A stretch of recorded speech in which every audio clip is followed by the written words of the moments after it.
Assalamualaikum warahmatullahi wabarakatuh. Perkenalkan, nama saya Handi Kamal Salim. Saya dari kelas R2P Ekonomi. Assalamualaikum warahmatullahi wabarakatuh. Saya Erianto dari kelas R2P. Nama saya Mutia Dwi dari kelompok 2. Halo, perkenalkan nama saya Denita Praviani dari kelompok 2 Manajemen. Nama saya Fidal Viana dari kelompok 2.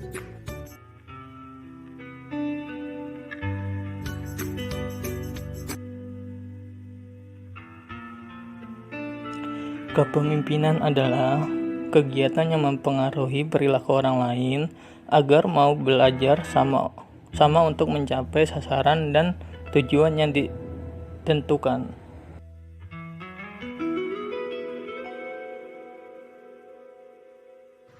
Teori para ahli tentang kepemimpinan.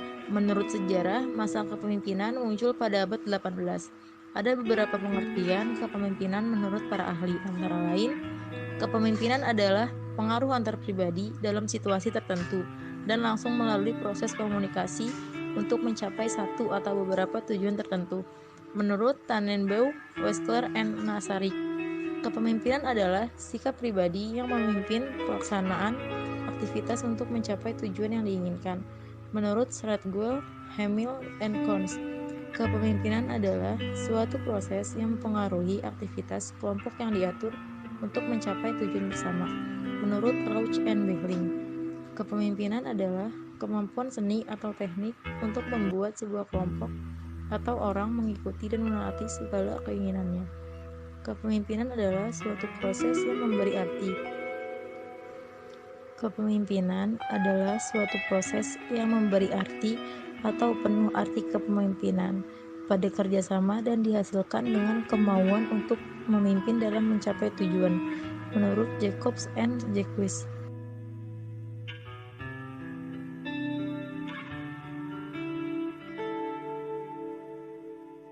Gito Sudarmo dan Sudita mengartikan bahwa kepemimpinan merupakan faktor yang sangat penting dalam mempengaruhi prestasi organisasi, karena kepemimpinan merupakan aktivitas yang utama untuk dicapainya tujuan organisasi.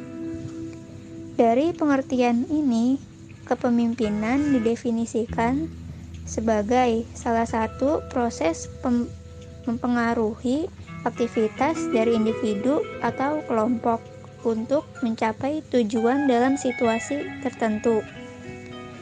Dari definisi ini, nampak bahwa kepemimpinan adalah suatu proses bahwa orang yang meliputi faktor pemimpin, mengikuti, dan faktor situasi untuk menghasilkan prestasi dan kepuasan. Maka, kepemimpinan adalah sebagai tindakan atau upaya untuk memotivasi atau mempengaruhi orang lain agar mau bekerja atau bertindak ke arah pencapaian tujuan organisasi yang telah ditetapkan.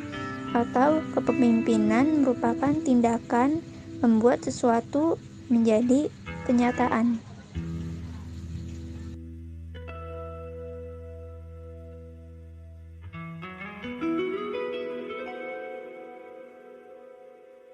Menurut Stephen R. Coney 1997, prinsip adalah bagian dari suatu kondisi, realisasi, dan konsekuensi. Mungkin prinsip menciptakan kepercayaan dan berjalan sebagai sebuah kompas atau petunjuk yang tidak dapat dirubah. Prinsip merupakan suatu pusat atau sumber utama sistem pendukung kehidupan yang ditampilkan dengan 4 dimensi.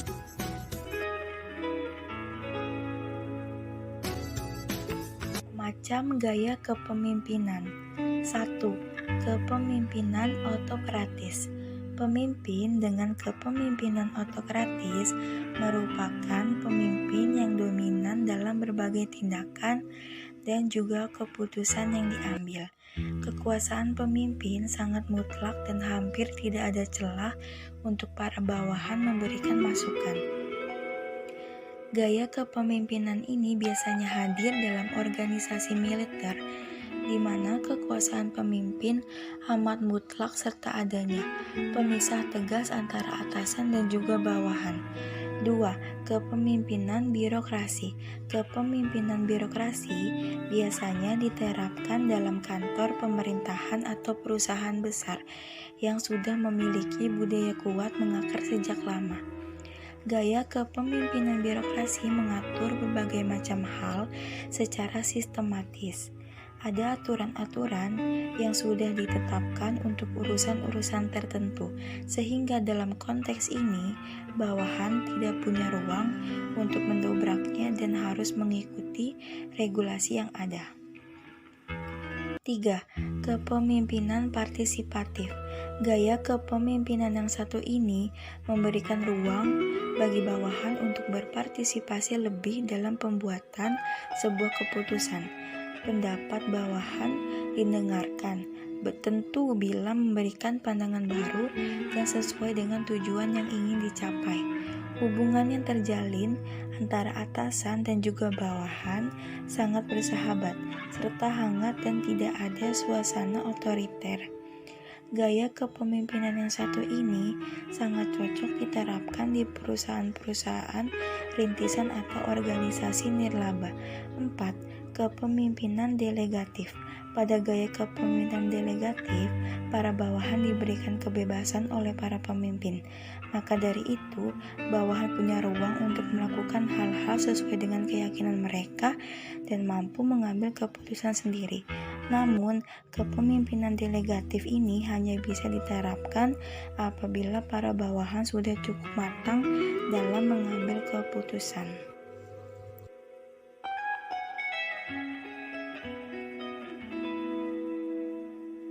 Selanjutnya, saya akan menjelaskan tentang teori kepemimpinan. Teori kepemimpinan ini dibagi menjadi 6 teori, yaitu teori orang hebat, teori sifat, teori pelaku, teori transaksional, teori transformasional, dan teori situasional. Pertama, saya akan menjelaskan tentang teori orang hebat.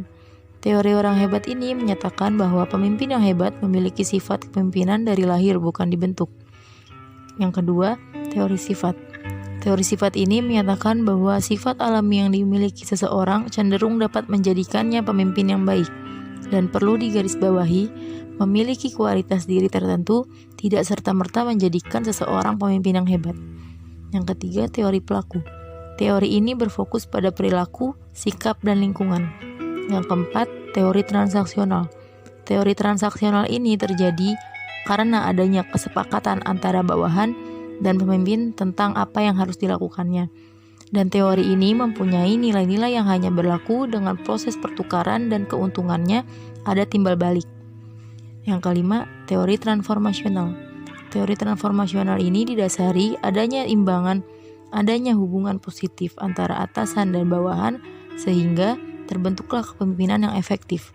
Yang keenam, teori situasional. Teori ini tidak berhubungan dengan karakter seseorang pemimpin, tetapi teori ini meyakinkan bahwa pemimpin yang hebat adalah pemimpin yang mampu menyesuaikan gaya kepemimpinannya.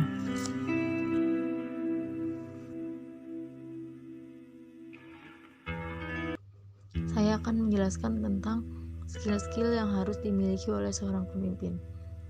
Seorang pemimpin perlu memiliki 3 kemampuan khusus, yaitu kemampuan analitis, kemampuan fleksibel, kemampuan komunikasi. Pertama, saya akan menjelaskan tentang kemampuan analitis. Kemampuan analitis ini yaitu kemampuan untuk menilai tingkat pengalaman dan motivasi bawahan dalam melaksanakan tugasnya. Yang kedua, kemampuan fleksibel. Kemampuan fleksibel yaitu kemampuan untuk menerapkan gaya kepemimpinannya yang paling tepat berdasarkan analisa terhadap situasi. Kemampuan berkomunikasi, yakni kemampuan untuk menjelaskan kepada bawahan tentang perubahan gaya kepemimpinan yang diterapkan. Ketiga kemampuan di atas itu sangat dibutuhkan bagi seorang pemimpin, sebab seorang pemimpin harus dapat melaksanakan 3 peran utamanya, yaitu peran interpersonal, peran pengolah informasi, serta peran pengambilan keputusan.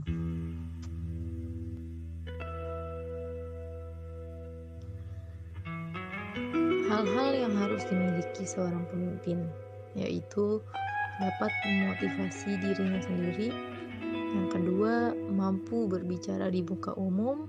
Yang keempat, paham akan teknik atau alat kendali mutunya. Yang keempat, kemampuan untuk memecahkan suatu masalah dengan suatu sistem.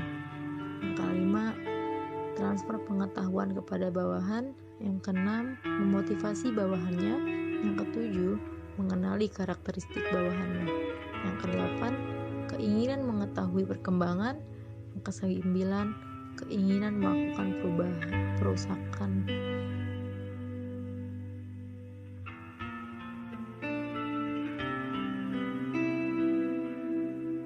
Tujuan kepemimpinan. 1. Mencapai tujuan.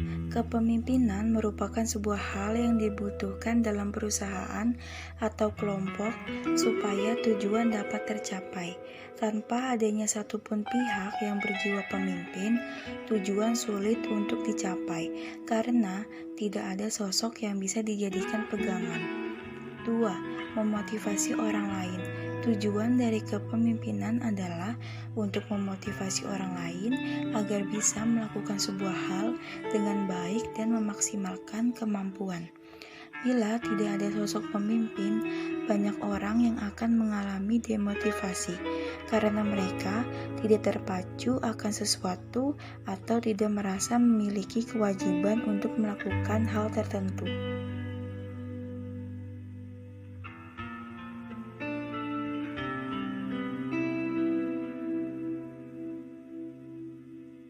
Ciri gaya kepemimpinan demokratis. 1. Pendapat terfokus pada hasil musyawarah. 2. Tenggang rasa. 3. Memberikan kesempatan mengembangkan karir bawahan. 4. Selalu menerima kritik dari bawahan. 5. Menciptakan suasana kekeluargaan. 6. Mengetahui kekurangan dan kelebihan bawahan. 7. Komunikatif dengan bawahan. 8. Partisipatif dengan bawahan. 9. Tanggap terhadap situasi. 10. Tidak mementingkan diri sendiri. Dan 11. Selalu mawas diri. Ciri-ciri gaya kepemimpinan situasional. 1. Berwawasan luas. 2. Mudah menyesuaikan dengan lingkungan. 3. Mampu menggerakkan bawahan. 4. Bersikap keras pada saat tertentu. 5. Berprinsip dan konsisten terhadap suatu masalah. 6. Mempunyai tujuan yang jelas. 7. Bersikap terbuka. 8. Mau membantu memecahkan permasalahan bawahan. 9. Mengutamakan suatu kekeluargaan. Dan 10. Adanya komunikasi baik antara atasan dan bawahan. Ciri gaya kepemimpinan otoriter. 1. Tanpa musyawarah.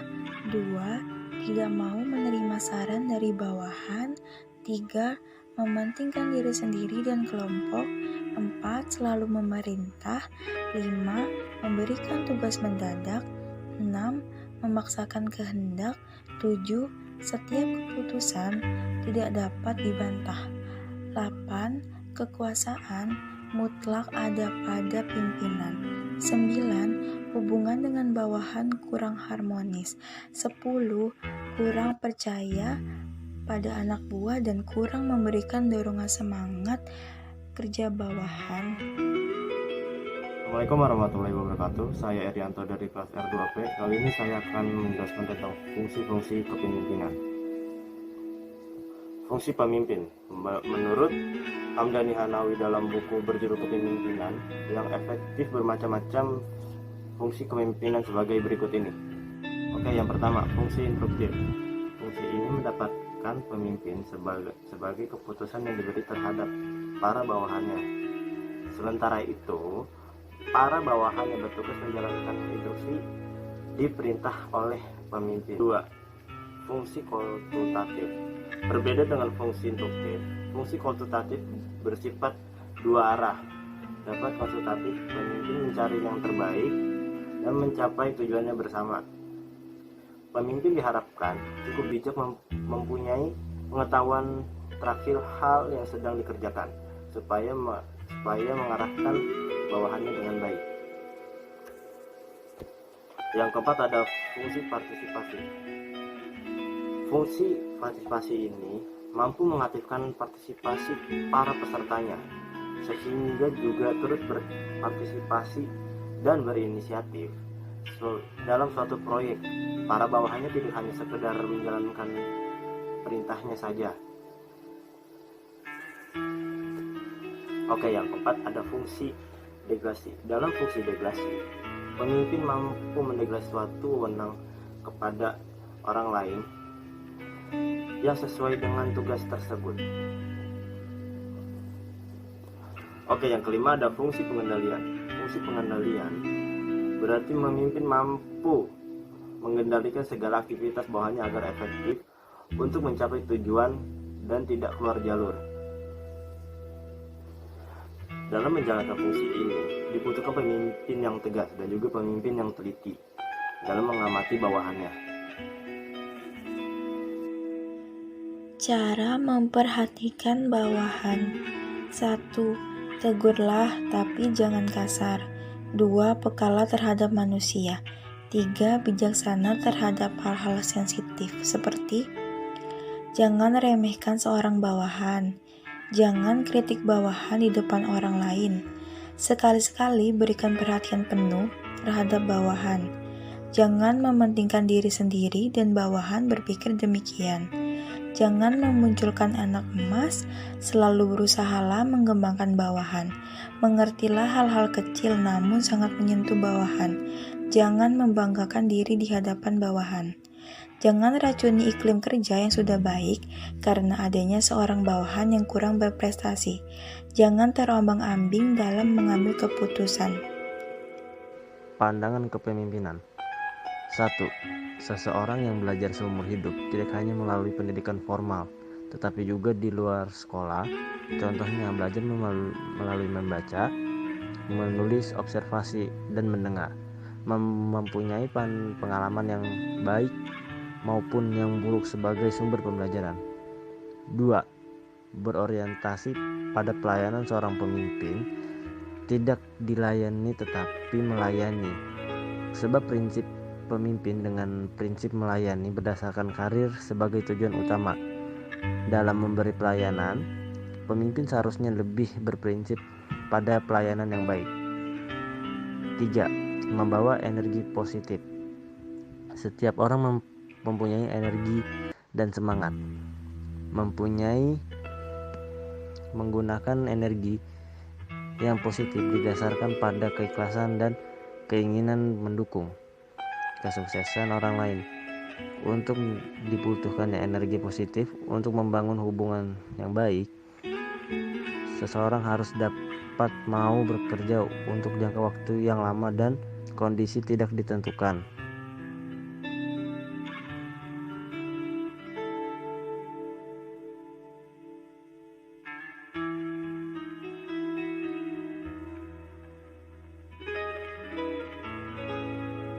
Sifat-sifat pemimpin. Pertama, seorang pemimpin harus mempunyai pengetahuan dan pengawasan yang luas.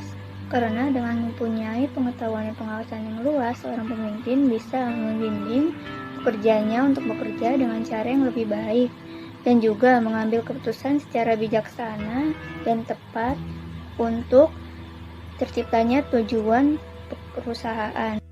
2. Komunikasi yang baik. Seorang pemimpin harus bisa berkomunikasi dengan para pekerjanya. Dengan mempunyai kemampuan berkomunikasi yang baik, para pekerjanya akan lebih mudah dan mengerti apa pesan yang disampaikan oleh pemimpinnya. 3. Manajemen waktu yang baik.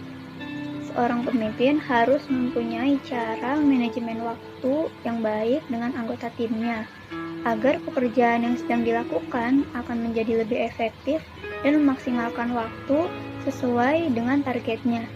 4. Berani mengambil resiko. Seorang pemimpin harus berani mengambil resiko dari keputusan yang diambilnya secara cepat, yang bisa saja keputusannya benar atau salah. Dan pemimpin yang sukses adalah pemimpin yang berani mengambil resiko dan melewati rintangannya. 5. Memiliki sifat jujur. Seorang pemimpin harus mempunyai sifat jujur. Dengan memiliki sifat yang jujur, pemimpin akan lebih mudah dipercayai oleh para pekerjanya. Dan sifat ini menjadi kunci dalam mengembangkan sebuah bisnis atau perusahaan. Memiliki pendirian yang teguh. Seorang pemimpin harus memiliki pendirian yang teguh dan tidak mudah terpengaruh oleh perkataan orang lain. Pemimpin yang memiliki pendirian yang teguh akan menjadi pemimpin yang berjalan sesuai dengan visi dan tujuannya, tanpa terpengaruh oleh orang sekitarnya.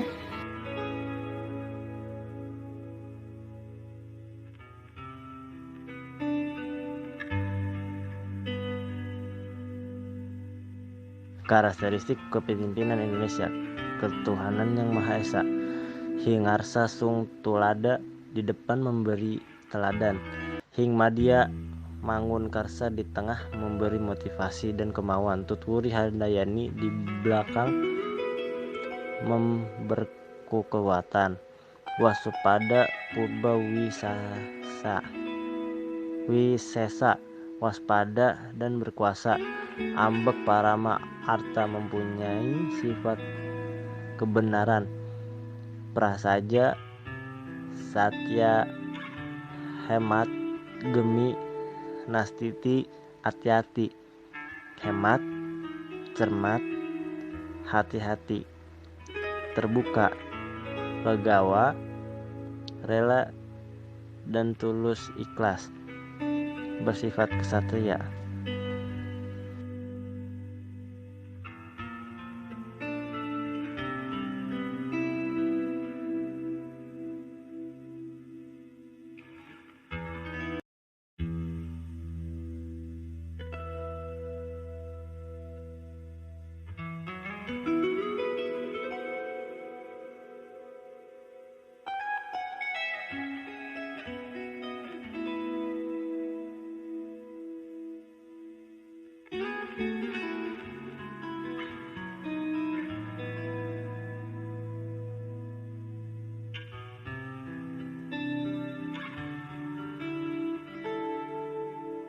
Ciri-ciri pemimpin. Ciri-ciri pemimpin yang efektif berdasarkan teori sifat. Pertama, pengetahuan luas. Kedua, sehat jasmani dan rohani. Ketiga, energik. Keempat, kemampuan pengendalian emosi. Kelima, kemampuan analisa yang tinggi. Keenam, memiliki antusias yang tinggi. Ketujuh, objektivitas memperlakukan bawahan. 8. Persuasif dan edukatif. 9. Kemampuan berkomunikasi. 10. Kemampuan menyatakan pendapat. 11. Tidak cepat putus asa. 12. Berani mengambil keputusan. 13. Memiliki rasa percaya diri, layak menjadi tauladan, dan mampu berperan sebagai atasan, guru, bapak, dan penasehat bagi bawahannya.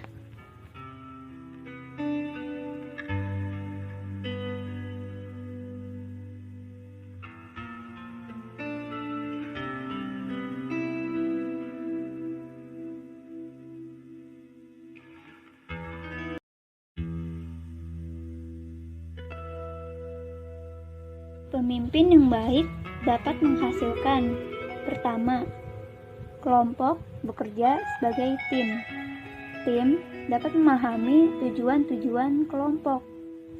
Ketiga, anggota tim saling mendukung satu sama lain. Keempat, tim bersedia memberikan usaha lebih saat dibutuhkan. Kelima, tim menetapkan target pekerjaan yang sempurna. Keenam, setiap individu tahu apa yang harus dikerjakan oleh tim. Ketujuh, anggota tim bermotivasi untuk melakukan tugas efektif mungkin. 8. Tugas spesifik di dalam pekerjaan keseluruhan ditugaskan kepada anggota tim yang paling berkemampuan.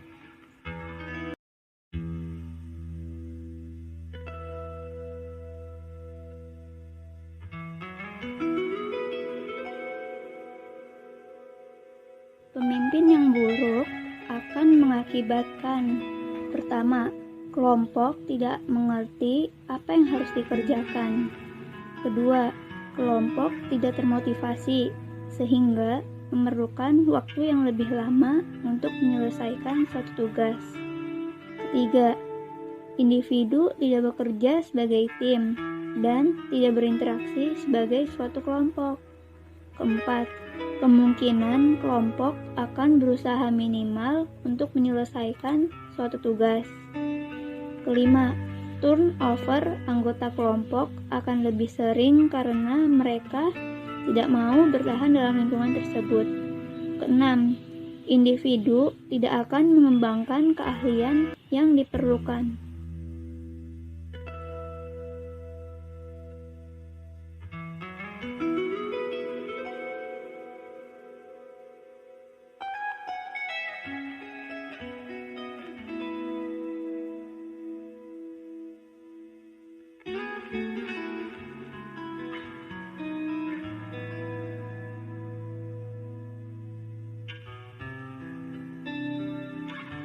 Contoh studi kasus kepemimpinan.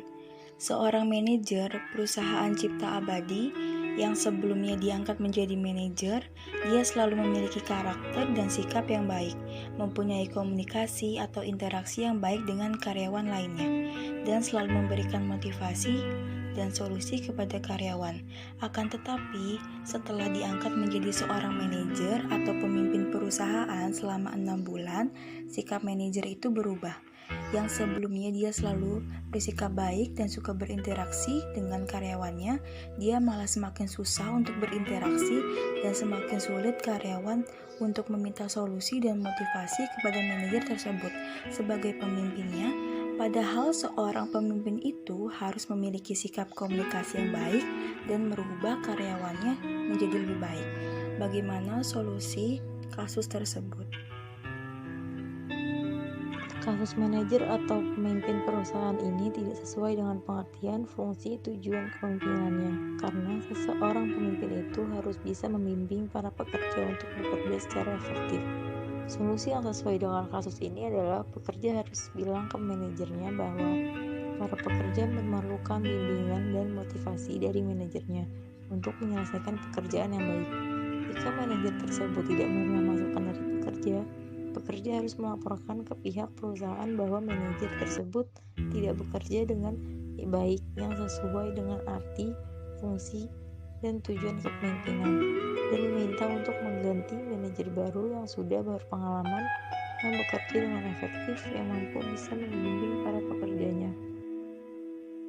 Saya akan membacakan kesimpulan dari materi kepemimpinan.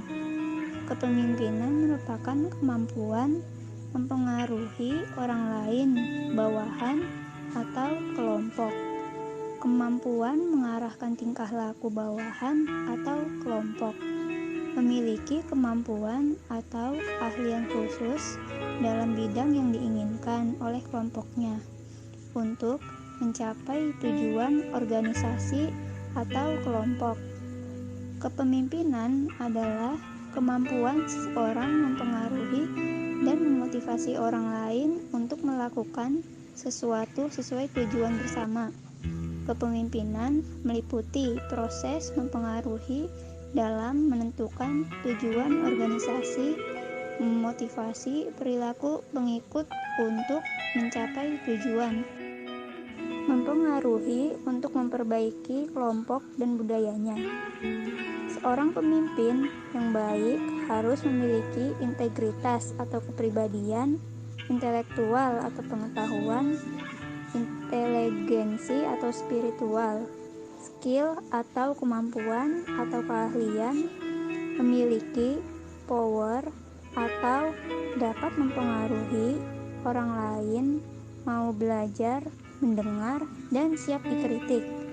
Apabila ketujuh isi dari esensi atau hakikat kepemimpinan tersebut telah dimiliki oleh seorang pemimpin, maka pemimpin tersebut akan arif dan bijaksana dan berjalan sesuai dengan misinya.